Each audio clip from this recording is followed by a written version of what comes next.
Well, hello, Katrina Lautenschlager. Hi. Welcome to CPAC. Thank you. What brings you here this year? I came here because I just wanted to learn as much as possible, and I saw the lineup for this event, and everyone in the conservative movement is here basically, and so I just came to learn and get as much as I can from all the wisdom that's here. Who's your favorite speaker so far? My favorite speaker so far, I'm kind of biased, but I really like Sarah Palin. Out of everyone, there's been Yes. a lot of phenomenal speakers, but I just have always loved Sarah Palin, and she killed it today. And what do you like about her? I love how outgoing she is, and she just is not afraid to say what she believes. She's not going to sugarcoat anything for anyone.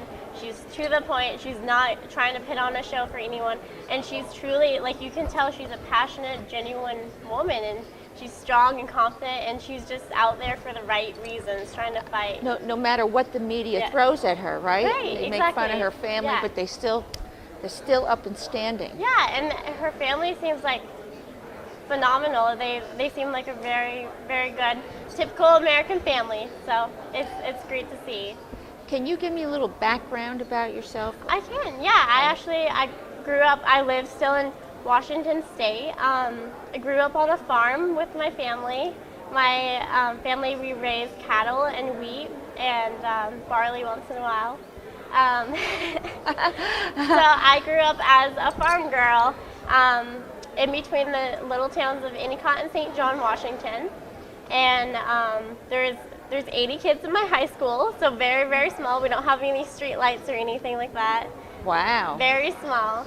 And originally, starting around middle school, I got into acting. And before I was heavily involved in politics or pursuing the political field, I started acting, and I was signed with a local agency for a while, and so instead of coming to Washington, D.C. all the time, I was going to California all the time.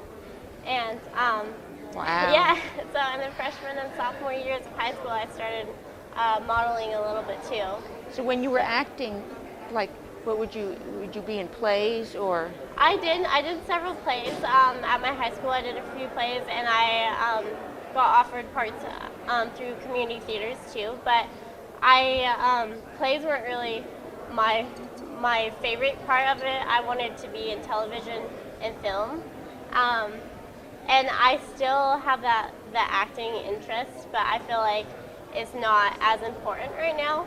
Which once I discovered politics and the dire need for young activists on the conservative side, I just kind of put that aside. It'll always be there, but I feel like this is what I need to be doing now. It's more important. Yeah, exactly. It really, truly is. Especially for your future, yeah, right? it is. This is the future. And So. what clubs are you in on campus? I'm actually not in clubs on my college campus.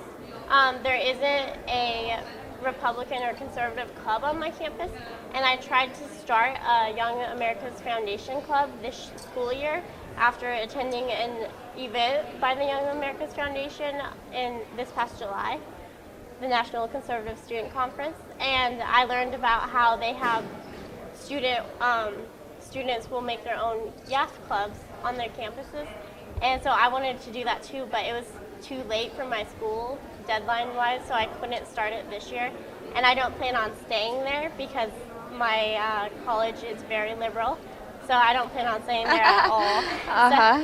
So I haven't been involved with any clubs at college. In high school, because I'm in high school also. I'm a Running Start student, so I'm a senior in high school and a sophomore in college. And Well, that's unique. yeah. Yeah. So in high school, I was involved with FBLA, which is Future Business Leaders of America, and FFA. I showed steers at the local fairs since third grade, actually. And a couple other small clubs, a few sports my freshman and sophomore years, but yeah. Now, let me ask you this. With all the issues that our country is involved in and how it's messed up. Which issue concerns you the most? That is a very tough question. That's very tough. Honestly, right now, I think this isn't necessarily an issue in itself, but I feel like one of the biggest things we need to focus on is getting the right leadership. It's not a political issue itself, but I feel like that's what needs to be heavily focused on, because without the right leadership, like, for instance, Obama being there, he's definitely, we need to focus on correcting that and getting, making sure we stay on top of the Senate and the House so that we can influence all these important issues and get the votes we need to correct things. Right. There's one issue that kind of concerns me, and it also affects you, the youth, Yeah. is the debt ceiling. Okay. Absolutely, yeah. And we are $16.2 trillion in debt right now. And our generation, unfortunately, is going to pass it along to yours. Yeah. Okay. Believe me, I don't want to do that. Yeah. But so many of us have drank the Kool-Aid in the past that now we have this. So now we have the 16.2 trillion, okay, and plus the job market is incredibly tough to get jobs. If you can think of one thing that might help, what would it be? One thing that might help, honestly, again, this isn't directly a most direct answer either, but I feel like we need to get the youth more involved, because they don't understand how serious this is, and if they don't understand it, if they're backing the liberal stances on all these issues, we're not going to get it corrected. And we're the ones that are going to have to deal with it, pay it off in the future. But my generation is very naive as a whole, and they don't realize, the consequences that all these naive and silly things are gonna have in their futures. Let me say this, only because I know the left on campus very well, because I have an education degree, and I've worked with those professors. Okay, one of the things they do when they want to get people on their side is to play a touchy-feely issue. Okay, and what I mean by that is they'll throw the issue out, and like, for example, guns. Okay, and they'll give you a sentence, simply this: guns out on the street kill people. Okay, and they'll tell you, that it could have prevented the Sandy Hook shooting or whatever. Yeah. But what they do not do is give you the other side of the issue. Okay, Exactly. and yes, in Sandy Hook, yes, that all gave us emotions. Believe me, all feel sorry for what happened there. But what they don't do is in not giving the other side, like, for example, the Second Amendment. Exactly. They want to go after the Second Amendment now. Okay, and they said, the idea is because the Second Amendment is there, the right to bear arms. Well, this is the problem why we have Sandy Hook and all those other shootings that happened in the past. But it's not so. That's what they're not telling the youth. And a lot of people fall for that tactic. Yes, unfortunately, it is more true than most realize. I know it's a hot topic of how my generation is naively getting in line to be brainwashed one after the next. And that's what's happening, but it's worse than a lot of people even realize. Yes, I've seen it firsthand on my campus.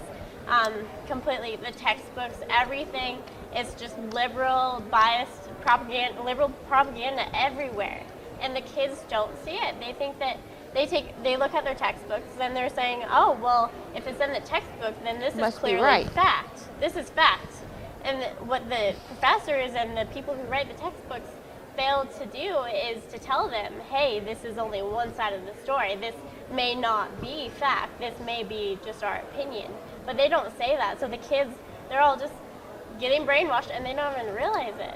They don't even realize it. Right. They're not even thinking outside the box there. Have you had a teacher in the past who, you don't have to say the name, Yeah, okay. but who sort of push their ideas upon you? Absolutely, absolutely.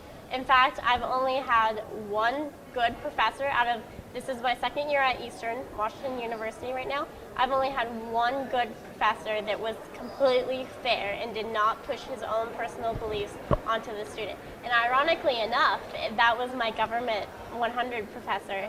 My first quarter there, I was afraid going into that course because I thought that would be the one class that I would have problems in. And that was naive for me to think. I didn't think that it was going to be as bad as it was. But he was a one professor, he was fair, and he taught us the facts. Like, this is what he compared, like, this is what the Conservative Party believes, or Conservative movement believes, and this is what liberals believe. And he would teach, and you could not tell he didn't sway. He went out of his way to make sure that he was fair about it. And then my other teachers, oddly enough, in my English 101 class has been the worst instructor I've had. He was. Uh-oh. Yes. You would think that English would have nothing to do with politics, really. I mean. Well, yes, but no, and I'll tell you why. But go ahead. Okay. Well, I had an A in that class. My instructor was a post-grad student. So I think he was maybe 25 at the most, around there. And he was a pretty easy teacher because he was a post-grad student. He wasn't too serious. He didn't make us do that much work. In fact, we'd be watching YouTube videos about how aliens created the pyramids instead of Egyptians and stuff like that. But he did have the required materials he had to teach us from the English department required a certain amount of work to be graded. So we did do all of that, and through all that, I had an A in the class until the very it's the last couple weeks of the quarter, because we go by quarters, not semesters. And we were assigned to do an exit portfolio. And that had 3 parts. And the very last part, we were doing the last week and a half, and it was a persuasive essay. And he said, I don't want the everyone's go-to papers, about abortions, or he's like, be creative, something that has, it's obviously going to be politically related, And so I'm very indecisive about what I choose for my paper topics usually. I don't just pick something and go with it. I think about it, what I want to say with my papers, because I want to make everything count.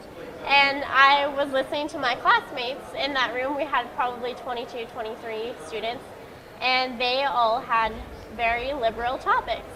And I was like, okay. Probably to please the but go ahead. Right. Well, and they all they so naively think that this is the common beliefs, I mean, it is getting more common, but unfortunately, they don't have, they don't have their own voices because they get told what they have to say.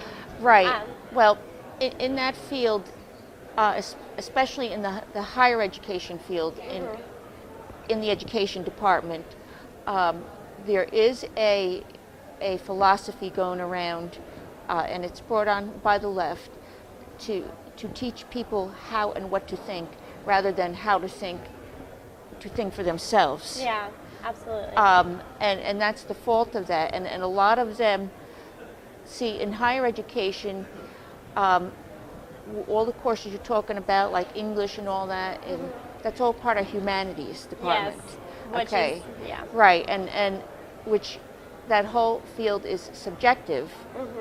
So it makes it easy for the professor to infiltrate his own ideas or opinions, okay? Yes. Whereas in the business department, it's simple. You're working with a lot of numbers. 2 + 2 is 4. It's fact. Yeah. And in the business department, you will find more conservative professors.